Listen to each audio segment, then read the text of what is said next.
لك Recording in progress. لبيك لبيك لا شريك لك لبيك إن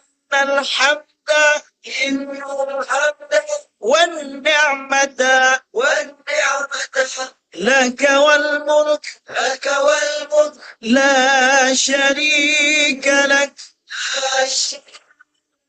لبيك اللهم لبيك اللهم لبيك لا شريك لك Jumroh ya tanya. Menuju ngabuburit. Mohon Pak Haji di Armusna.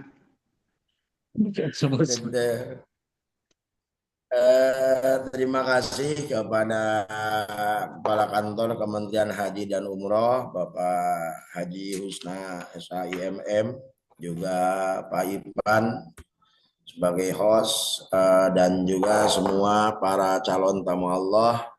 Alhamdulillah wa syukurillah, biqudratillah, biidnillah, kita semua di siang ini, walaupun mungkin enaknya itu qailullah ya Pak, di ba'da duhur ini, walaupun kadang-kadang seringnya kayak surah tidur lama, tapi dengan inisiatif Kepala Kantor Kementerian Haji dan Umroh, kita semua hari ini bisa bersilaturahmi walaupun lewat Zoom, kita berudara, tidak lewat offline, dan mudah-mudahan nanti dalam beberapa saat lagi atau mungkin setelah habis pelaksanaan ibadah Ramadan, kita semua bisa bersilaturahmi secara offline semuanya, para calon jamaah haji dengan para calon pembimbing haji, begitu pun dengan haji nanti sekota Tasikmalaya. Mudah-mudahan pertemuan kita kali ini, silaturahmi kita ini sampai pada apa yang dijanjikan oleh Rasulullah SAW, bahwa silaturahmi wa husnul jiwari ya'muruni diyari wa yadfa'u bima maitatazu, silaturahmi dan baik berinteraksi dengan sesama, dengan tetangga ataupun dengan rekan kerja ataupun juga dengan para koneksi, itu bisa menjadikan para pelakunya mampu memakmurkan satu negeri, memakmurkan satu lembur, serta menjadikan para pelakunya mati dalam keadaan husnul khotimah. Dan juga mudah-mudahan kita semua mampu meraih itu semua, serta mudah-mudahan kita semua diberikan kekuatan oleh Allah Subhanahu wa taala agar kelak kita semua ditakdirkan sampai untuk melaksanakan salah satu ibadah kita, ibadah yang paling paripurna, yaitu ibadah haji dan umroh. Sholawat serta salam mudah-mudahan senantiasa curah limpahkan kepada Habibana wa Nabiyana Nabi Muhammad Sallallahu Alaihi Wasallam, kepada keluarganya, para sahabatnya, tabiin tabiatnya, termasuk kita di dalamnya, yang senantiasa taat dengan ajarannya. Insya Allah mudah-mudahan kita semua mendapat syafaat iman nanti di yaumil qiyamah. Amin amin ya Allah ya rabbal alamin. Yang saya hormati para marsayih, para pembimbing KBIH, ini para pakar pembimbing haji sebenarnya. Juga yang saya hormati Kepala Kantor Kementerian Haji dan Umroh, izinkan saya untuk berdiskusi dengan Bapak Ibu sekalian berkaitan dengan materi yang diberikan oleh Kementerian Haji dan Umroh, yaitu pasca Armuzna, yaitu Arafah, Muzdalifah, dan Mina, yang sudah barang tentu al-qail laisa bi'a'lama minasami, yang bicara belum tentu yang lebih bagus, yang bicara belum tentu yang lebih hebat, yang bicara belum tentu yang lebih tahu, lebih berilmu daripada yang mendengarkan.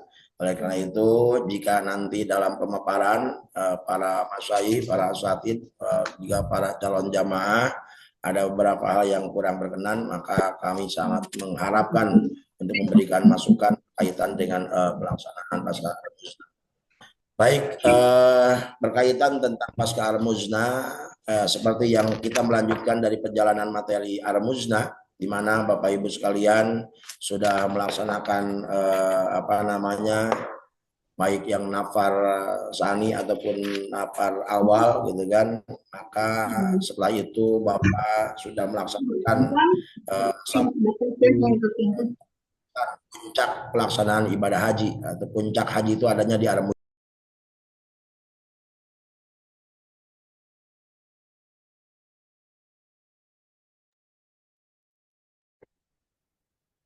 Suaranya di mute Pak Haji.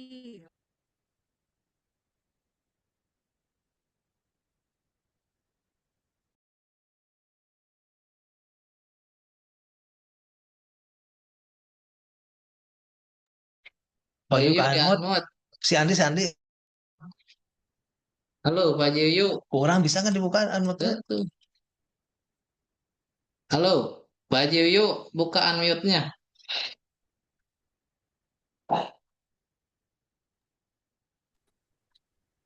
Ya, materinya Terus, Pak mangga Ipan. aja. Tekan POT, dari lembaga. Materinya mana? Baik, saya akan menampilkan berkaitan ya. Mana? Itu materi ini. Yang tadi. Baik, sebentar Bapak Ibu sekalian.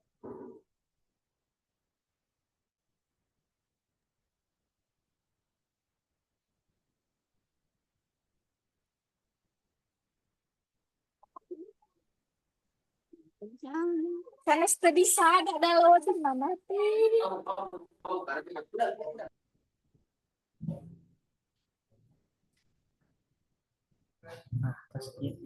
Bagaimana kelihatan Bapak Ibu sekalian? Kelihatan Pak, kelihatan. Udah kelihatan. Baik, ini sesuai dengan instruksi dari kantor Kementerian Haji dan Umroh. Kita akan berdiskusi siang ini beberapa jam ke depan berkaitan tentang layanan dan ibadah Makkah Pasca Al-Muznah. Setelah Bapak Ibu sekalian melaksanakan puncak haji dari mulai wukuf Arafah, Muzdalifah, Mabit di Mina, dan kemudian melaksanakan jumroh. Maka setelah Bapak Ibu sekalian melaksanakan jumroh, gitu kan, baik yang nafar awal tanggal 12 Dzulhijjah ataupun yang nafar sani tanggal 13 Dzulhijjah, Bapak sekalian nanti akan kembali ke hotel di Makkah. Nah, godong mah berat. Kembali ke hotel Roma untuk melaksanakan persiapan siap-siap untuk melaksanakan tawaf ifadah. Walaupun mungkin ada sebagian yang mencoba punya pemahaman melaksanakan keutamaan tawaf ifadah di tanggal 10 sebagaimana mungkin pemahaman mereka berkaitan tentang hadis Rasul bahwa Rasul melaksanakan tawaf ifadah di tanggal 10 kemudian melaksanakan yang lainnya sebagaimana dalam hadis riwayat Imam Muslim di mana sahabat Abdullah bin Umar mengatakan Rasulullah SAW pada yauman nahri tsumma raja'a fasollat dhuhra bimina. Keselamatan dan lain sebagainya berkaitan tentang jamaah haji juga berdasarkan beberapa riwayat yang lain bahwa ada yang bertanya kepada Rasul jika kemudian melaksanakan tawaf pada itu tidak pada hari itu Rasul sehingga dalam hal ini pemerintah Indonesia gitu kan melaksanakan atau memberikan sebuah kebijakan untuk melaksanakan tawaf ifadah bagi jamaah haji Indonesia tidak di tanggal 10 atau tetapi dilaksanakannya setelah beres pulang dari mabit di Mina, itu tanggal 12 Dzulhijjah atau tanggal 13 Dzulhijjah bagi yang nafar tsani. Itu pun tidak langsung melaksanakan tawaf ifadah, tetapi Bapak Ibu sekalian nanti kembali ke hotel untuk beristirahat secukupnya dan tidak memaksakan diri untuk melaksanakan tawaf seperti tadi yang saya sampaikan dengan dasar mengejar keutamaan dan lain sebagainya. Karena saya sudah mencoba Pak, begitu dilaksanakan tawaf ibadah di tanggal 10 gitu kan, nahar dengan dengan asumsi kita kuat, kita sehat, kita kita punya kekuatan. Akhirnya ternyata ya paling mungkin tadi dengan keangkuhan yang kita miliki, subhanallah luar biasa Pak. Begitu beres tawaf ifadah kita langsung junte Mbak. Sementara ada aktivitas yang lain yang perlu kita selesaikan. Oleh karena itu Bapak Ibu sekalian, setelah Bapak pulang dari Al-Muznah, nanti pulang ke hotel, Bapak tinggal istirahat secukupnya. dan tidak memaksakan diri untuk mengejar tadi melaksanakan tawaf ifadah di tanggal 10 ataupun hal yang lainnya. Karena menurut jumhur ulama, tawaf ifadah itu tidak ada batas waktu akhir pelaksanaan tawaf. Ia bisa dilakukan kapan saja, gitu kan. Terlebih lagi bagi jamaah yang berada di Mina disarankan tidak melaksanakan tawaf ifadah tanggal 10 Dzulhijjah dengan berjalan kaki seperti tadi yang saya sampaikan, karena ternyata kondisinya lebih kan. Bapak Ibu sekalian, kapan pelaksanaan waktu pelaksanaan waktu tawaf ifadah bagi jamaah? Kalau alami kene seri ya. Ini ada suara ya? Di mute Pak Ipan. Untuk pelaksanaan ibadah haji bagi jamaah haji Indonesia itu setelah beres Al-Muzna maka berangkat ke Masjidil Haram.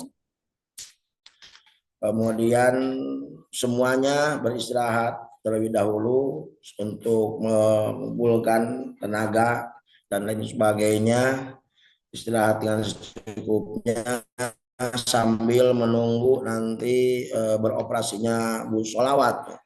Kecuali untuk kloter 1 sampai 5 di gelombang 1 itu sudah barang tua akan melaksanakan tawaf ifadah yang paling dulu. Nafar awal, gitu, nafar awal yang dilaksanakan itu di tanggal 12 Dzulhijjah atau kisaran di tanggal 29 Mei 2026.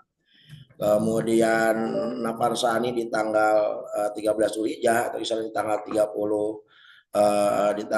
30 Mei, maka mulai tawaf ifadah bagi jamaah haji itu kisaran 30 atau 31 Mei 2026, itu tanggal 13 dan 14 Dzulhijjah, tergantung orang mengambil nafar awal atau nafar sani. Kalau nafar awal ngambilnya berarti tanggal 13 gitu kan, bagi istirahat 1 hari secukupnya. Bagi yang nafar sani di tanggal 14 istirahat secukupnya. Setelah melaksanakan tawaf ifadah maka selesai sudah rangkaian pelaksanaan ibadah haji. Tetapi sebelum pelaksanaan tawaf ifadah sudah barang tentu Bapak Ibu sekalian itu harus menjaga, gitu kan, harus tetap menjaga keutuhan ataupun hal-hal yang lainnya, karena Bapak Ibu sekalian posisinya masih tetap di tahallul awal sehingga masih berlaku larangan-larangan ihram, gitu kan. Hindari larangan-larangan ihram, seperti jamaah harus tetap menjaga diri dengan menghindari ropas, busuk, jidal, serta tidak berhubungan badan suami istri karena statusnya masih tahallul awal sehingga masih berlaku tentang hindari larangan-larangan ihram. Nah, nanti di gelombang 1 gitu kan, jamaah kloter 155 akan melaksanakan tawaf ifadah dan sa'i, mengingat jamaah harus segera mempersiapkan kepulangan karena ini dari untuk gelombang 1 kloter 1 kloter 5 itu yang paling duluan nanti beres tawaf ifadah, kemudian nanti tawaf wada, maka tinggal persiapan untuk pulang. Nah, kemudian sementara jamaah yang masa tunggunya masih lama, yaitu agar menunggu bus sholawat, bis sholawat yang beroperasi itu kalau tahun 2025 itu beroperasinya dini hari tanggal 16 Dzulhijjah, gitu kan, di tahun 2025. Maka tahun 2026 juga tidak terlalu jauh berbeda, yaitu kisaran di tanggal di 16 Dzulhijjah. Lanjut. Untuk kloter 1 tahun 2026 ini nanti saya sampaikan awalnya tanggal 29 Mei atau 12 Dzulhijjah, tawaf ifadah dan tawaf wadanya 30 dan 13 Mei 2026, 13 sampai 14 Dzulhijjah. Nah, sementara kepulangan mulai 1 Juni 2026 atau 15 Dzulhijjah. Nah, bis operasi di sholawat itu beroperasi dini hari tanggal 16 Dzulhijjah, sama tidak jauh dengan 2025, sehingga jamaah kloter 1 bisa melaksanakan tawaf ifadah dan sa'i secara mandiri. Kenapa? Karena pada tanggal 13, 14, 15 itu bus sholawat belum beroperasi. Nah, sementara bus sholawat itu beroperasinya mulai tanggal 16. sehingga itu yang melaksanakan tawaf ifadah pakai bus sholawat itu di luar kloter 1 sampai kloter 5. Tata cara tawaf ifadah sudah barang tentu tidak jauh dengan tawaf pada umumnya, baik tawaf kudum, tawaf sunat dan lain sebagainya gitu kan. Begitu, hanya berbedanya tidak barang tentu di tawaf ifadah kepadatannya berbeda gitu kan, jauh lebih padat dibandingkan dengan tawaf pada umumnya karena semua jamaah haji itu berkumpul di sana.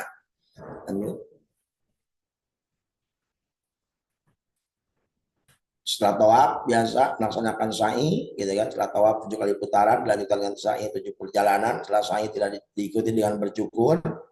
Kemudian jamaah haji qiron atau jamaah ifrad yang sudah sa'i pada saat tawaf qudum tidak melaksanakan sa'i. Nah, kalau yang tamatu mah beda gitu kan. Kalau yang tamatu beda, kalau yang ifrad dan yang qiron itu kan sudah barang tentu ketika tawafnya tidak melaksanakan sa'i gitu kan, ketika tidak melaksanakan sa'i di tawaf ifadah karena sa'inya kadang sudah dilaksanakan pada saat tawaf qudum. Nah, berbeda dengan yang hajinya tamatu gitu kan, maka tawaf ifadahnya sudah berarti dengan dilaksanakan dengan sa'inya, tetapi tidak diikuti dengan bercukur. Lanjut. Nah, ini beberapa ketentuan berkaitan dengan tawaf ifadah gitu kan, yang tadi saya sampaikan di awal bahwa tawaf ifadah itu tidak ada batas akhir. Jamaah dapat melaksanakan tawaf ifadah kapanpun sebelum pulang. Kemudian selama jamaah belum tawaf ifadah, berarti statusnya masih tahlul awal dan masih berlaku larangan melakukan hubungan badan suami istri. Nah, kemudian yang ketiga, bagi jamaah haji tamatu setelah tawaf dilanjutkan dengan sa'i 7 kali perjalanan nanti diikuti cukur, sebab cukur sudah dilakukan pada saat di Mina setelah lempar jumrah aqabah. Kemudian setelah selesai melaksanakan tawaf ifadah, jamaah haji sudah tahlul tsani. Dan setelah selesai melaksanakan tawaf ifadah, jamaah haji sudah tahlul tsani dan karenanya semua larangan ihram sudah tidak berlaku, termasuk boleh melakukan hubungan suami istri. Berarti selesai sudah jalanan pelaksanaan rentetan tentang pelaksanaan ibadah haji. Nah, kemudian untuk yang sakit gitu kan sudah berbeda. Untuk jamaah yang sakit atau yang risiko tinggi gitu kan, itu tidak dulu barang ikut melaksanakan tawaf ifadah dengan jamaah yang lainnya, termasuk para pendamping, Tinggal ya video kan? call. Dan maka jamaah haji sakit atau yang listi, itu jamaah haji yang listi nanti ada setelah beres pelaksanaan pada jamaah pada umumnya. Nah, kemudian sebenarnya yang sakit atau yang lainnya itu bisa dilakukan dengan badal. Ini ketentuannya. Jemaah badal haji sebab wafat atau sakit hajinya telah dilaksanakan secara tuntas oleh pelaksana badal haji yang ditetapkan oleh pemerintah. Kemudian jemaah safari wukuf pelaksanaan tawaf ibadah sudah dilaksanakan oleh petugas yang ditetapkan pemerintah secara badal. Kemudian jemaah yang sakit pasca armuzna, nah ditunggu hingga sehat, dan apabila kloter hendak pulang jemaah masih dalam perawatan, maka tawaf ifadah dibadalkan oleh jemaah lain atau petugas. Makanya jemaah tadi yang saya sampaikan buat jemaah yang sakit pasca armuzna atau juga mungkin yang listi itu tidak bareng tawaf ifadahnya dengan jemaah yang lainnya, gitu kan? Termasuk pendampingnya, pendamping yang listi atau pendamping yang sakit. Nanti ditunggu dan itu dikomunikasikan nanti dengan petugas. Nah, kecuali kalau yang pada saat kloter mau pulang jamaah masih dalam perawatan, maka tawaf ifadah pasti dibadalkan oleh jamaah lain atau petugas. Nah, bagaimana kemudian tawaf ifadah bagi wanita yang haid? Nah, jika masa tinggal di Makkah masih lama, jemaah agar menunggu, artinya menunggu suci sampai melaksanakan tawaf ifadah dilanjutkan dengan sa'i, atau juga nanti bisa konsultasi dengan TKHI, dengan tenaga kesehatan berkaitan dengan upaya sadudaro gitu kan, menutup peluang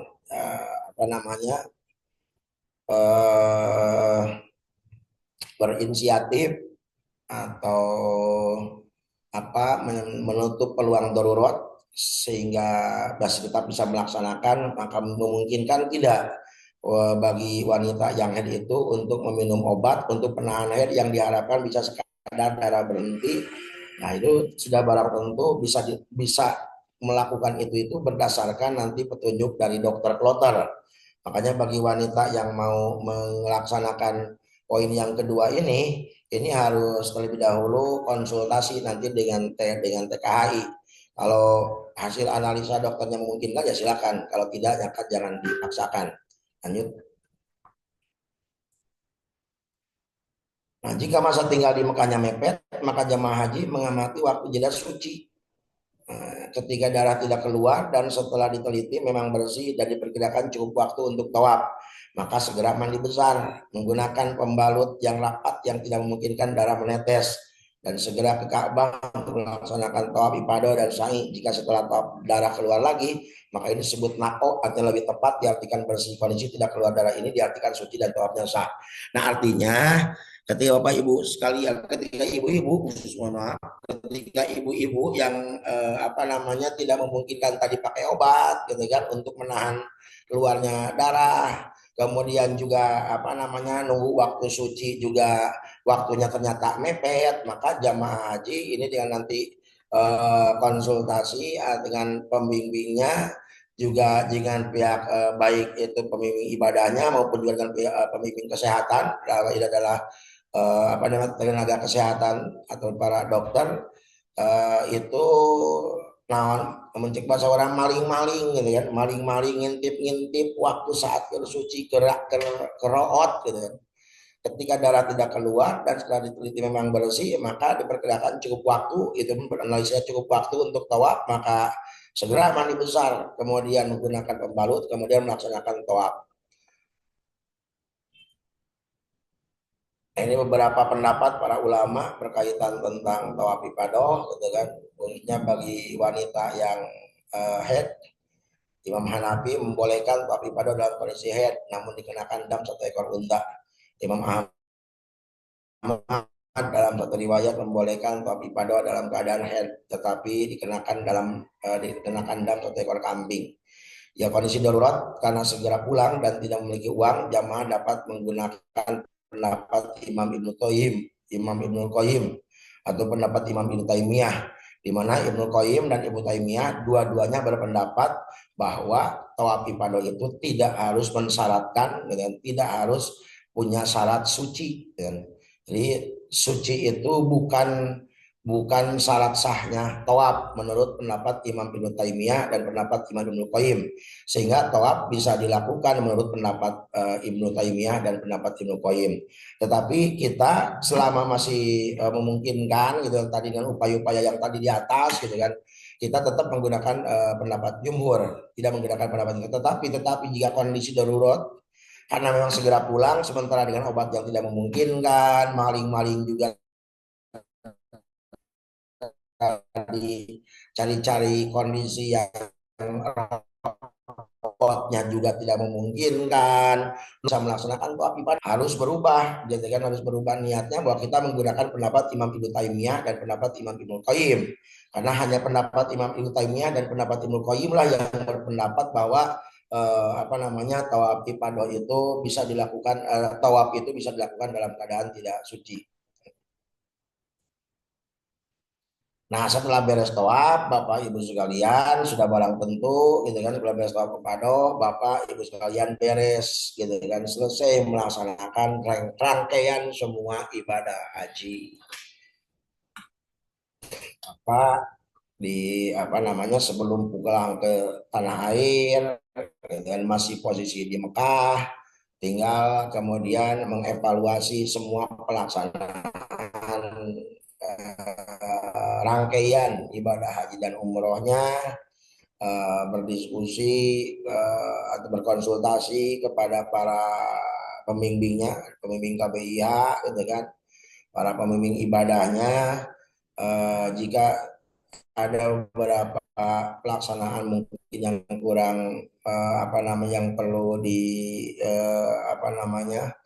di sebagainya, itu perlu dievaluasi sehingga jamaah perlu memastikan ada atau tidaknya rukun dan wajib haji yang ditinggalkan. Begitupun juga ada atau tidaknya larangan-larangan haji yang dilanggar. Jika masih ada tanggungan dam atau kifarat baik karena meninggalkan wajib haji ataupun pelanggaran-pelanggaran ihram, agar segera dibayar atau diselesaikan sebelum jamaah pulang. Makanya masa-masa ini masa-masa yang perlu waktu khusus mengevaluasi. Jadi jangan dulu kemudian euforia melaksanakan rihlah piknik, tapi dievaluasi dulu rangkaian-rangkaian pelaksanaan ibadah haji umroh kita.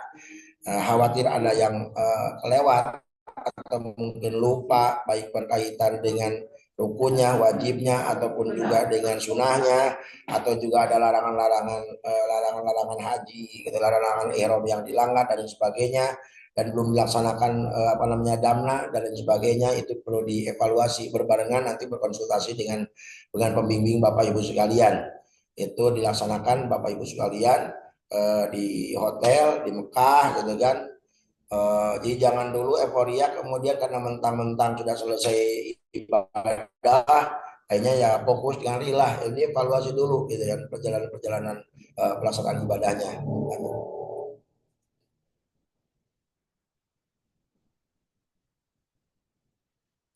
Nah, jika waktu kepulangannya masih lama, ya, maksudnya mungkin yang yang dulu pulang ke tanah airnya masih lama, maka dia bisa mengoptimalkan waktu dengan beribadah yang lainnya, dengan memperbanyak dzikir, baca Al-Quran, atau mungkin salat-salat sunat, atau juga mungkin tawaf sunnah yang dirasa punya kemampuan untuk melaksanakan ibadah-ibadah yang lainnya di Masjidil Haram, tapi tidak mengabaikan semua kesehatan dan keselamatan. Karena ada 2023 ada kasus Bapak Ibu sekalian, ketika tadi euforia sudah melaksanakan ibadah haji, rangkaian ibadah haji, kemudian dia memanfaatkan waktu sebelum kepulangan karena dengan tadi keyakinan untuk keyakinan ibadah di Masjidil Haram itu luar biasa, gitu kan. Dia luar biasa, maka pada akhirnya dia hampir setiap saat ke Masjidil Haram, kemudian tidak memperhatikan tentang tidak memperhatikan tentang keselamatannya, sehingga akhirnya setelah melaksanakan ibadah haji, dia mau melaksanakan sholat sunnah di Masjidil Haram itu kecelakaan karena dia tergesa-gesa. Nah, ada beberapa kajian para ulama, gitu kan, karena semua tempat yang ditempati oleh jamaah haji itu masih dianggap wilayah-wilayah haram, sehingga walaupun kemudian Bapak Ibu sekalian tidak memungkinkan atau juga demi pertimbangan keselamatan tidak melaksanakan sunahnya di Masjidil Haram, tapi di hotel itu masih di wilayah haram. Sebagian para ulama beranggapan sama pahalanya dengan pelaksanaan Bapak Ibu sekalian melaksanakan ibadah di Masjidil Haram, gitu kan. Kenapa? Karena tadi pertimbangan hibdun nafsinya lebih diprioritaskan, gitu kan. Hibdun dinnya lebih diprioritaskan. Kemudian bagi yang meyakini sunahnya pelaksanaan umroh sunnah, jamaah agar tetap menjaga dan pertimbangan kesehatan fisiknya. Ini yang paling penting. Kesehatan fisiknya itu yang karena ini karena Bapak Ibu sekalian bisa kembali pulang ke tanah air. Nah, bahkan nanti ada di senam kebugaran segala di hotel nih. Ya, jintong sampai beres ibadah haji, datang ke lembur, ke Tasikmalaya malah diripuh, gitu kan. Jadi kering. Nah, gitu makanya pemerintah sangat berorientasi, sangat mengoptimalkan dengan fokus kepada kesehatan jamaah, fokus kepada keselamatan jamaah, gitu kan. Sehingga hal-hal yang walaupun mungkin hal-hal yang paling afdol, tetapi berisiko kepada keselamatan, berisiko kepada kesehatan jamaah, maka pemerintah akan melakukan sebuah ijtihad mana yang kemudian bisa dilakukan tetapi tidak merusak atau tidak mengganggu kepada kesehatan dan keselamatan jamaah. Makanya senam kebugaran ini adalah upaya pemerintah dalam rangka bukti menjaga keselamatan kesehatan jamaah. Walaupun sudah melaksanakan ibadah haji, tetap kesehatan dan keselamatan jamaah menjadi orientasi prioritas pihak pemerintah agar jamaah haji Indonesia, khususnya jamaah haji Kota Tasikmalaya, setelah melaksanakan ibadah haji gitu kan, pulang dari Makkah Al-Mukarramah itu tetap segar bugar, tidak jadi sakit. Begitu konsumsinya tetap diperhatikan walaupun sudah melaksanakan ibadah haji, Pak. Walaupun sudah melaksanakan ibadah haji sudah selesai, Bapak sudah mendapat gelar haji mabrur gitu kan. Tetap gitu, konsumsinya pun masih diperhatikan oleh pemerintah. Kenapa? Selama masih belum di rumah Bapak Ibu sekalian, kesehatan dan keselamatan Bapak Ibu sekalian, para calon jamaah sampai kepada jadi jamaah hajinya itu menjadi skala prioritas orientasi perhatian pemerintah Indonesia.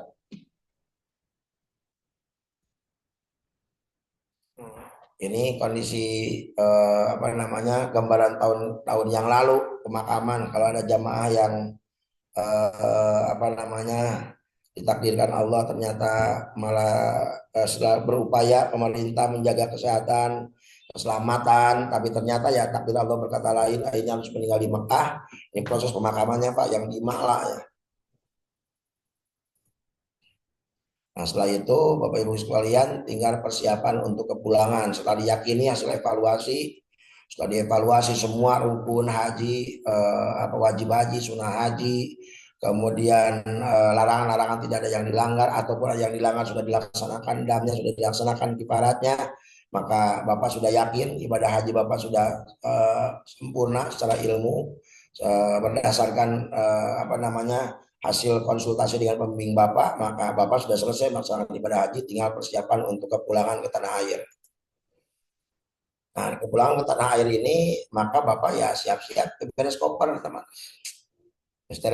Biasa nama kan di ayeuna gitu kan, di Tasik ka Imbleng naon Makkah, terus kabayang-bayang wae teh hoyong wayu enggal angkat ke Mekah, terus di itu kabayang wae hoyong wih gitu kan. Nah itu biasa terjadi jamaah. Ari meh angkat ka Imbleng wae kabayang Mekah, terus di Mekah ka Imbleng kabayang hoyong wih. Nah padahal nanti sudah diatur sedemikian oleh pemerintah kepulangannya, termasuk nanti setelah beres Bapak Ibu sekalian tadi evaluasi Bapak gitu kan, itu persiapan itu untuk persiapan pulang, beres-beres pakaian, beres-beres semuanya masuk ke koper. Nanti koper tinggal Bapak diserahkan ke petugas atau disimpan nanti di depan hotel. Nanti ada penimbangan koper 2x24 jam sebelum koper dimasukkan nanti ke bagasi ke bandara. Kemudian juga ada sweeping jam-jam. Ini mohon Bapak Ibu sekalian memperhatikan ya air jam-jam gitu kan, karena setiap Bapak Ibu sekalian sudah disiapkan air jam-jam oleh pemerintah. Jangan sampai Bapak Ibu sekalian kemudian bawa air jam-jam dengan beberapa botol air jam-jam, tapi ternyata di bandara itu malah kena sweeping, akhirnya kan dibuang badir gitu kan.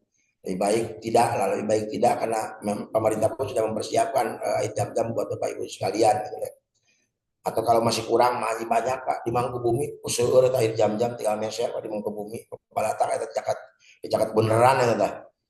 Nah, kemudian penimbangan koper jamaah. Nah, ini untuk kloter 1 sampai kloter 1 dan kloter 5 di gelombang 1 itu penimbangan kopernya itu sudah dari awal gitu kan, karena ini yang paling duluan pulang Pak. Dia sudah dilakukan sebelum Armusna penimbangan koper jamaahnya. Sehingga yang disiapkan di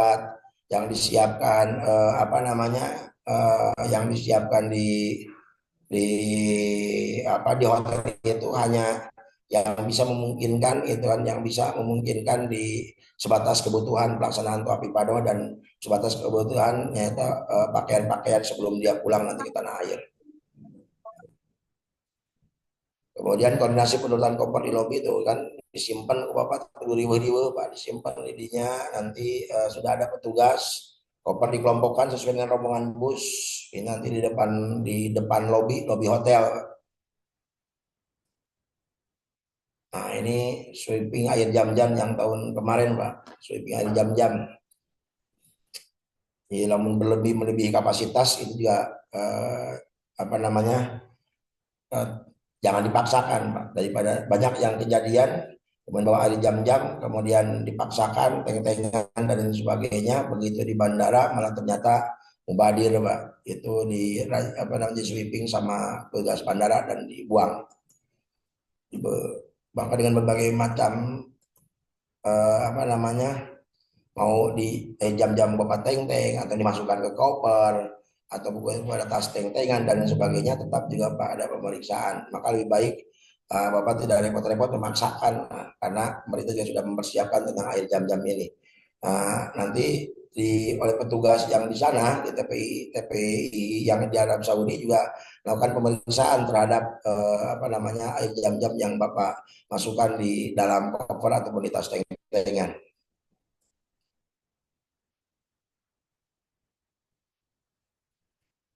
Nah, jangan lupa setelah Bapak meninggalkan sebelum Bapak meninggalkan Mekah, jangan sampai dilupakan yaitu Bapak melaksanakan urutan yang terakhir.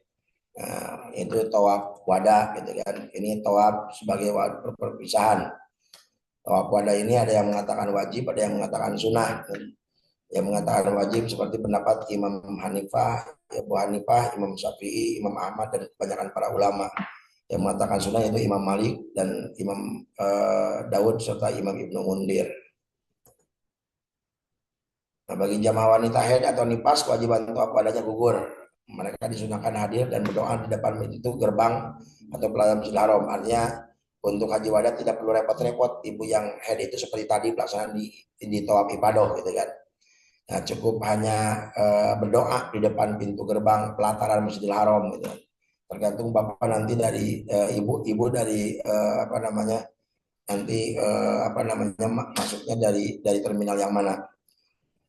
Kemudian tawaf wada dilaksanakan setelah semua rangkaian ibadah haji selesai dan hendak meninggalkan Mekah.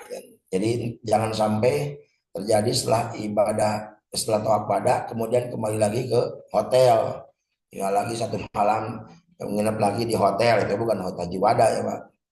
Tawaf wada itu tawaf wada itu dilaksanakan sebelum Bapak gitu kan, sebelum Bapak meninggalkan Mekah setelah selesai melaksanakan semua rangkaian ibadah haji. Nah, paling tidak tawaf wada itu paling lambatnya dilaksanakan 12 jam sebelum kepulangan. Itu untuk mengantisipasi jika ada hambatan baik tersesat atau kemacetan di jalan. Jangan sampai semua jamaah sudah naik bus dan siap berangkat tetapi tertahan karena masih ada yang jamaah yang melaksanakan tawaf wada.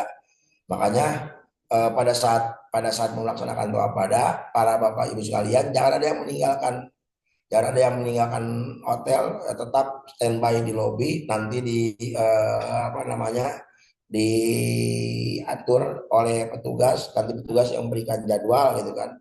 Kalau kemudian terpaksa mau apa namanya karena ada kepentingan darurat, maka selalu komunikasikan dengan petugas agar jangan sampai ketika bus datang untuk melaksanakan apa namanya tawaf wada kemudian Bapak Ibu sekalian tidak ada, atau juga sebaliknya karena sehingga menyebabkan Bapak Ibu sekalian tertinggal dari tawaf wada. Apalagi kalau sampai kemudian Bapak Ibu sekalian masih melaksanakan tawaf wada sementara bus sudah siap untuk berangkat ke bandara. Tata cara tawaf wada sama, tidak ada yang berbeda gitu kan. Cuman bedanya setelah tawaf tidak dilaksanakan sa'i gitu kan. Cukup hanya tawaf, hanya keliling Ka'bah saja 7 kali. Nah, setelah itu kloter gelombang 1 menuju bandara Jeddah dan selanjutnya pulang ke Indonesia. Sebentar kloter 2 menuju Madinah untuk melaksanakan arba'in. Baru dari Madinah nanti dari jamaah haji yang gelombang 2 meninggalkan Madinah pulang ke Indonesia.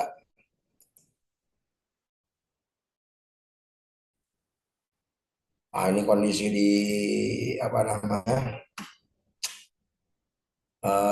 waktu di persiapan pulang nih. Persiapan pemeriksaan imigrasi. Ini sudah mulai masuk di bandara. Ini ruang tunggu kepulangan, Bapak nunggu di sini, Pak. Ini sudah apa namanya sudah mulai terbayang kampung halaman. Nah, Bapak udah mau naik di pesawat sudah kepulangan. Nanti nah, sebelum pesawat landing gitu ya, nanti di pesawat, pas di pesawat jangan lupa, makanya sebelum naik pesawat tadi gitu kan, ataupun sebelum naik bus, Bapak harus memastikan semua identitas Bapak itu nggak ada yang hilang, ya, nggak ada yang hilang gitu ya. Tapi identitas Bapak tetap tersimpan di tas pinggang Bapak, identitas Bapak, pengenal, kartu nusuk dan lain sebagainya itu tetap gitu kan, termasuk paspor itu masih di Bapak kan. Nah, nanti setelah pada saat di pesawat sebelum landing Bapak Ibu sekalian itu mengumpulkan paspor ke petugas. Nah, Bapak nyampe di debarkasi ini ya, sampai di bandara Soekarno-Hatta, Bapak naik bus menuju debarkasi, menuju ya kalau kota Tasik menuju Indramayu ya, debarkasi. Ya. Demikian Bapak Ibu sekalian berkaitan layanan daripada pasca Al-Musna. Sudah barang tentu Bapak Ibu sekalian, khususnya mungkin para pembimbing KBIH yang hampir tiap tahun melaksanakan ibadah itu sudah hatam gitu kan. Mungkin bisa memberikan tambahan atau juga gambaran lebih detail untuk khususnya mungkin bagi para jamaah haji yang belum sama sekali, karena saya masih melihat ada beberapa calon jamaah haji yang sudah berkali-kali itu ya kelihatannya. Baik Bapak Ibu sekalian, mungkin saya sementara demikian. Pak Ipan silakan dikembalikan.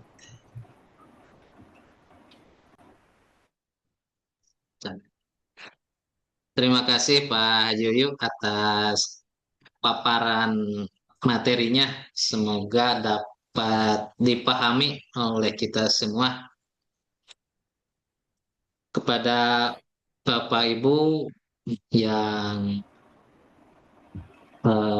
mencermati atau menanggapi dari materi tadi, silakan ada yang ingin bertanya atau didiskusikan. Saya Pak mau bertanya Pak. Mangga, langsung saja. Ya, terima kasih waktunya Pak Ipan. Pak Kiai minta pertanyaan mengenai ini ketika berihram, apakah boleh menggunakan korset? Karena saya pernah jatuh dan punggung saya cedera, jadi nggak bisa pakai jalan jauh-jauh lama gitu ya. Nah itu biasanya harus pakai korset. Apakah ketika berihram diperbolehkan menggunakan itu? Kemudian yang kedua pertanyaannya adalah ketika berangkat haji, kalau misalnya saya membawa kursi roda, prosedurnya seperti apa Pak? Mungkin itu aja Pak Kiai. Terima kasih. Assalamualaikum warahmatullahi wabarakatuh. Waalaikumsalam warahmatullahi wabarakatuh. Ibu Nuri silahkan yang sudah raise hand. Ya, terima kasih Pak Irfan kesempatannya. Pak Haji Yuyu, ada yang mau saya tanyakan terkait tadi kalau misalnya di anggota regu itu ada yang risti atau sakit selama melaksanakan rangkaian ibadah haji, terutama kan ketika sa'i, tawaf, atau melempar jumroh itu kan bisa saja susah gitu untuk mencari ketua rombongan ya kayak gitu. Itu prosedurnya bagaimana untuk melaporkan ke panitia?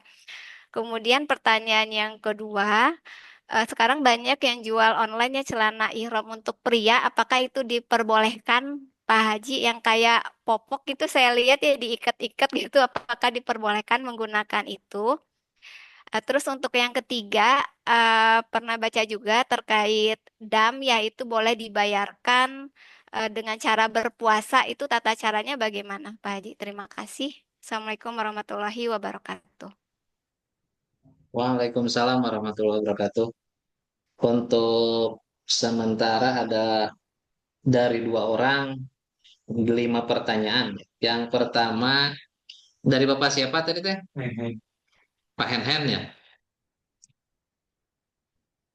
Pak Haji, apakah boleh jamaah haji pada waktu ihram itu memakai korset.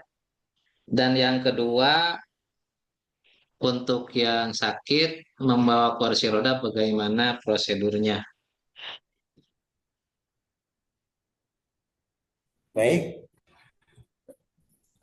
lanjut yang lain. Itu dulu. Karena yang pertanyaan nomor 1 itu ada kaitan dengan pertanyaan Ibu siapa tadi? Ibu Nuri ya? Bu Nuri ya. Eh, lanjut, ditampung dulu Pak Ipan atau gimana? Halo, Iya, Pak. Pak Ipan? Ditampung dulu atau gimana? Langsung dijawab saja, Pak. Baik, Bapak Ya, Ibu tadi sekalian. yang Bu Nuri itu pertama, apa pertanyaannya, Bu? Tadi teh yang pertama teh.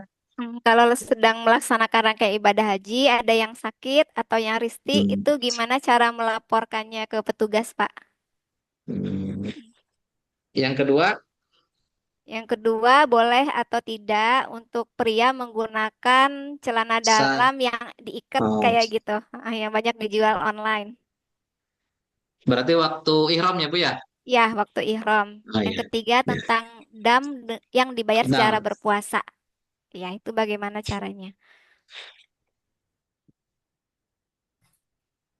Silakan Pak Haji. Baik, terima kasih Bapak Ibu sekalian. Nanti bisa dilengkapi oleh ini saya lihat ini ada pengersa di KBIA ya. Pada prinsipnya adalah bagi laki-laki saat ihram itu tidak boleh menggunakan pakaian atau apa namanya jahitan gitu kan. Jadi nggak boleh yang berjahit. Nah, termasuk di dalamnya adalah korset.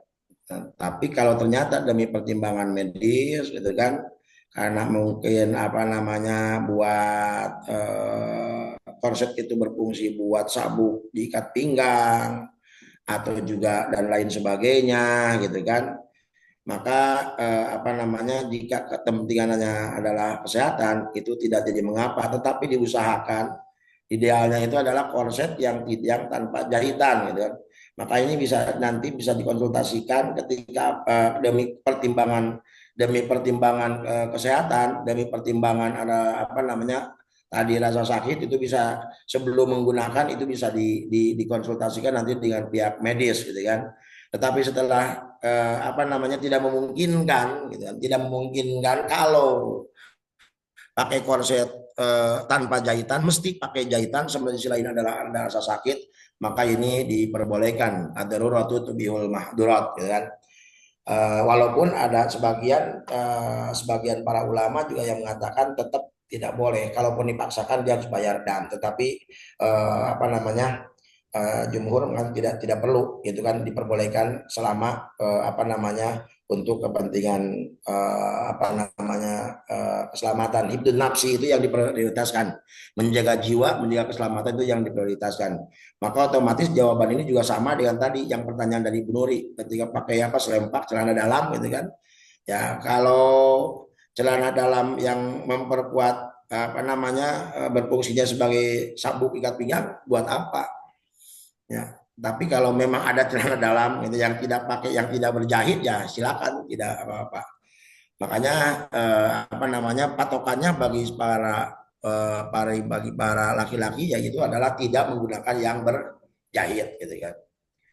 Nah, kemudian untuk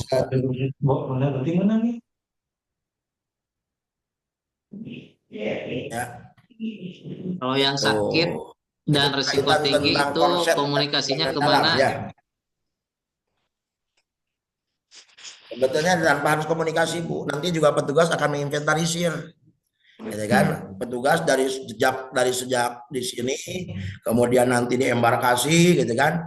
Itu akan menginventarisir, kecuali mungkin seperti tadi Ibu Bapak sekalian dari waktu di Armusna sehat, gitu kan?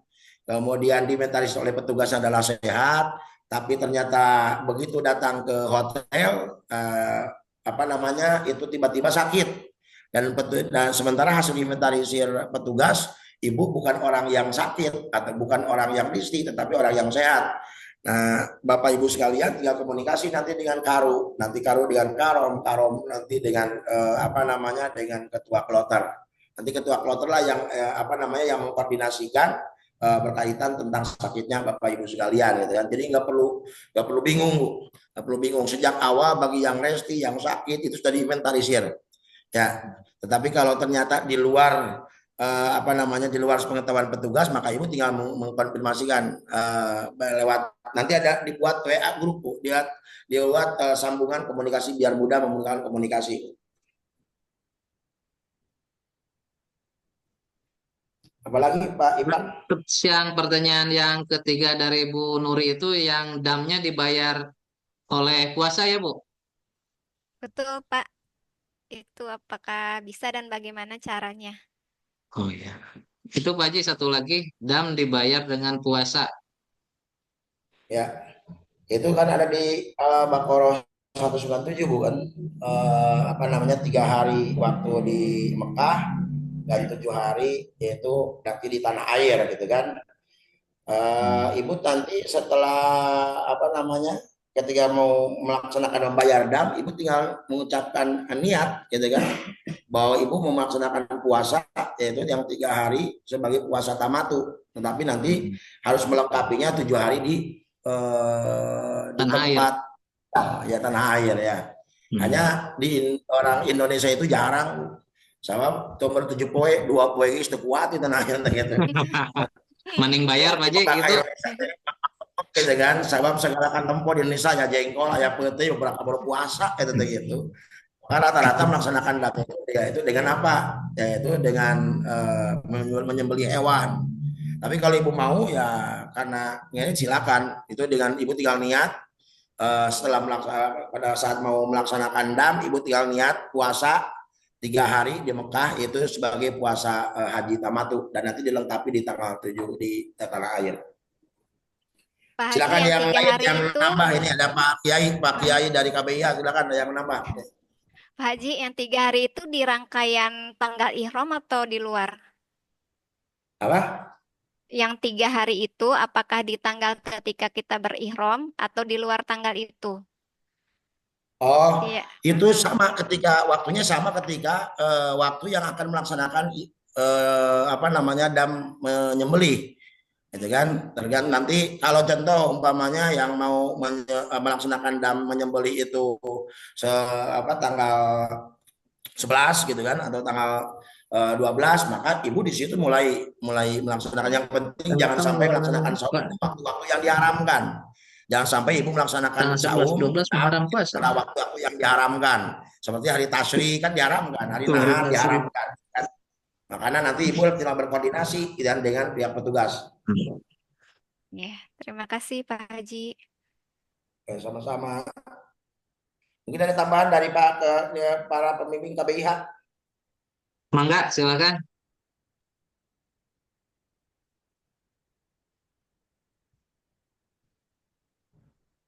Menambahkan ya Bapak dan Ibu yang jemaah yang membawa kursi roda nanti diinventarisir oleh KBIH.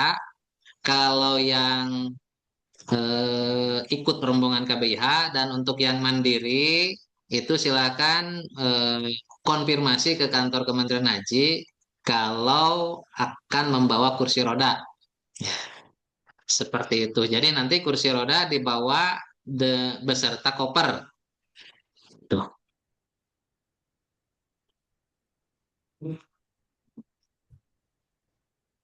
Silakan yang sudah resen Pak Budi Siswandi, mangga disilakan. Turun Pak. Bismillahirrahmanirrahim. Assalamualaikum warahmatullahi wabarakatuh. Maaf mungkin Waalaikumsalam. agak menyimpang Pak pertanyaannya ini terkait persiapan. Saya sekarang sedang berdinas di Bangka Tengah Pak, Provinsi Bangka Belitung. Dan baru bisa ke Tasik itu tanggal 14.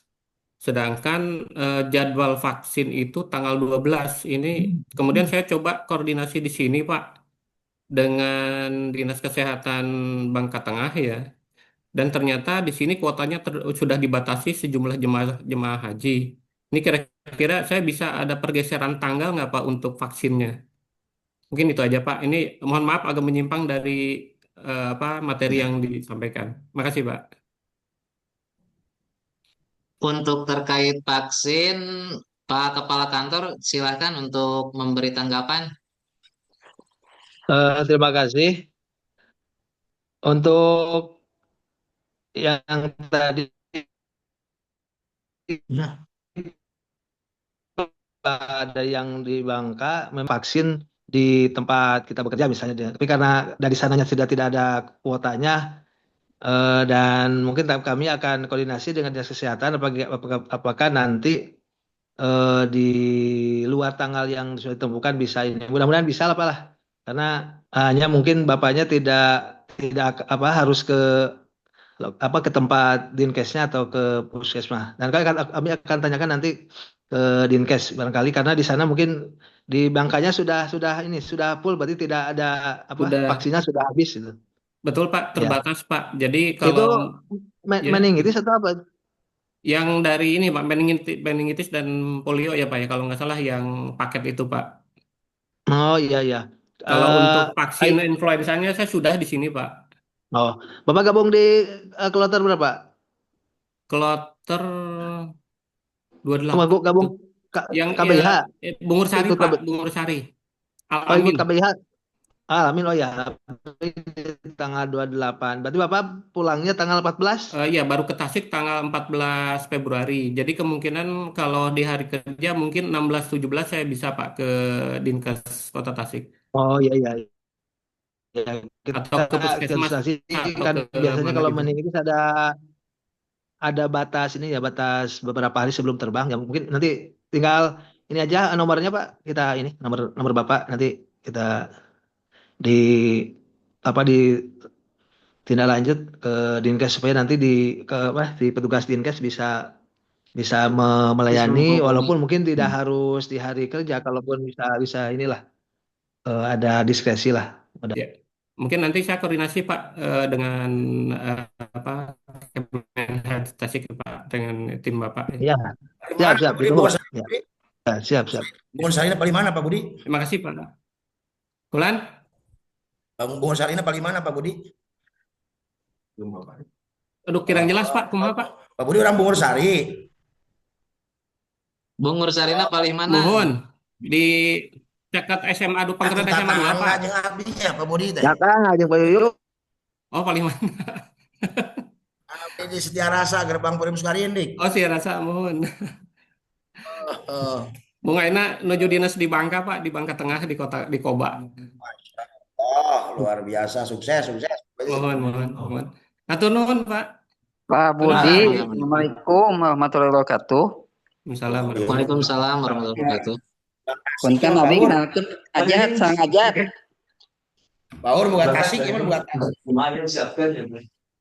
Eta Pak Kepala Tengah bahas wakaf, wakaf, konversi wakaf. punten sanes. Ya kalasan kieu Pak Kepalanya. Kalasan ka abdi kan di Jakarta ya teh. Badai Mohon. vaksinnya di Jakarta. Pilih tapi kamari abdi sang koordinasi ngaka di Jakarta sabeuna anjeunna tos gaduh jatah duaan tabili bade diangye ku Pak Budi aya eta jatah 2 panginten kanggo vaksin Saya. mohon kitu kitu yang nambahkeun mangga lah Puskesmas mana Pak Jat? kalasan puskesmas Bungur Sari Wah, pas suka satunya. laksana mohon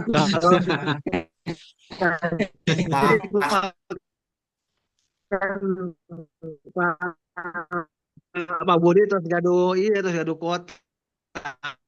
Ya ke sana di Tuna biasanya atau kayak Wah, di iya. di sana di Geureuh jeung BWI mah pokona jeung BWI mah geureuh. ente lah Pak Ustaz mangga Baik Bapak dan Ibu, disilakan yang ingin bertanya lagi.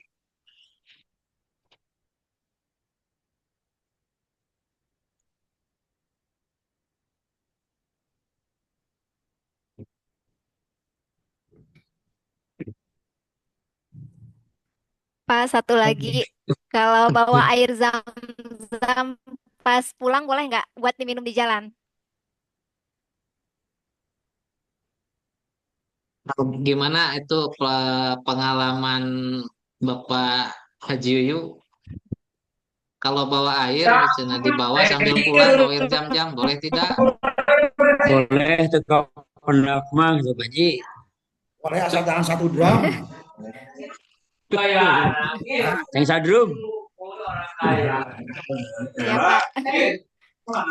Apa itu setengah matang?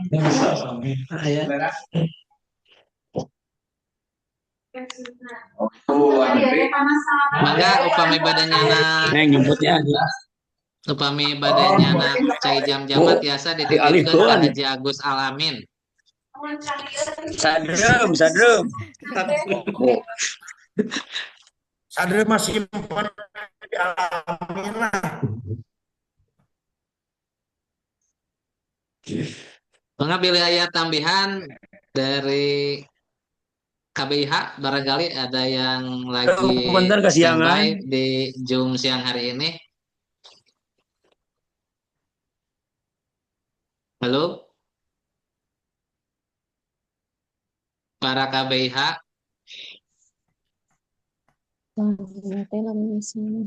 Atau dari Bapak Ibu jemaah yang masih belum jelas.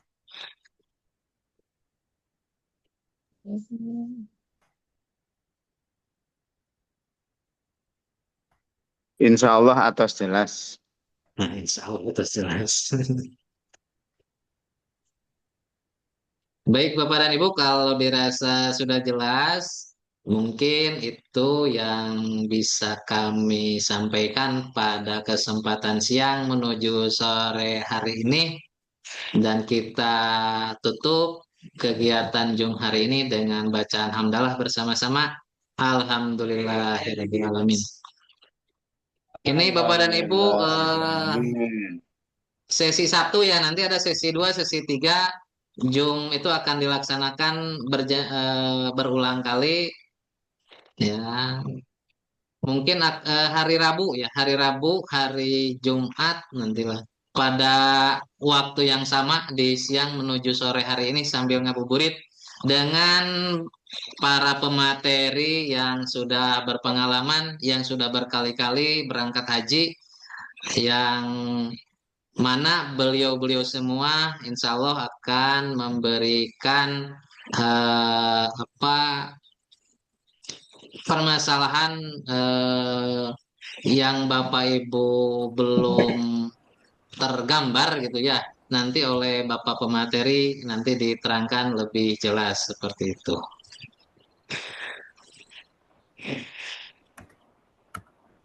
Sekalian takjilnya. Takjilnya. Nah, jadi untuk kegiatan takjil atau itu mah diserahkan kepada KBIH masing-masing saja ya.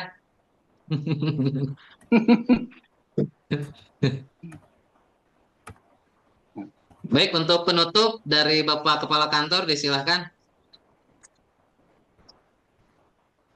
Cukup Pak Irfan, terima kasih Bapak semua, dan mohon nanti di kegiatan yang selanjutnya karena akan berseri juga akan dari kesehatan, mudah-mudahan nanti bisa ada menyampaikan materi dari kesehatan bagi jemaah haji.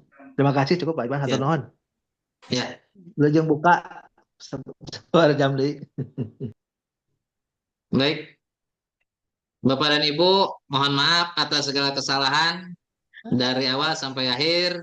Bila taufiq wal hidayah, wassalamualaikum warahmatullahi wabarakatuh. Waalaikumsalam warahmatullahi wabarakatuh. Pak Kepala.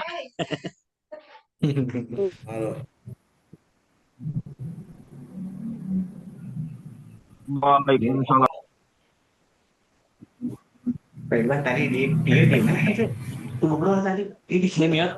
Oh di sini tadi. Terang sekarang ke. Udah apa? Sebab ini. Ayo.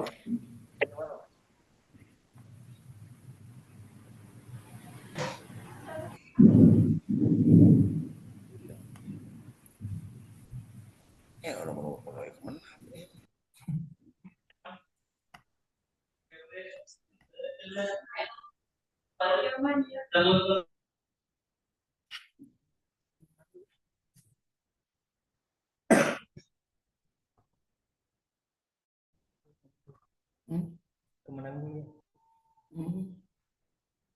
Bisa bola. Pensiunan kan intensnya. Ah, ini kendali mas kan? Oh, baru sekali. Ya. Dari mas kan berangkat.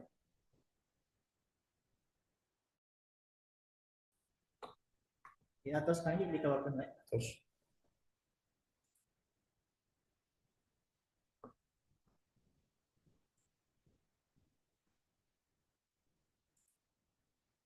Jadi dan dalam tahun kemarin.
لا شريك لك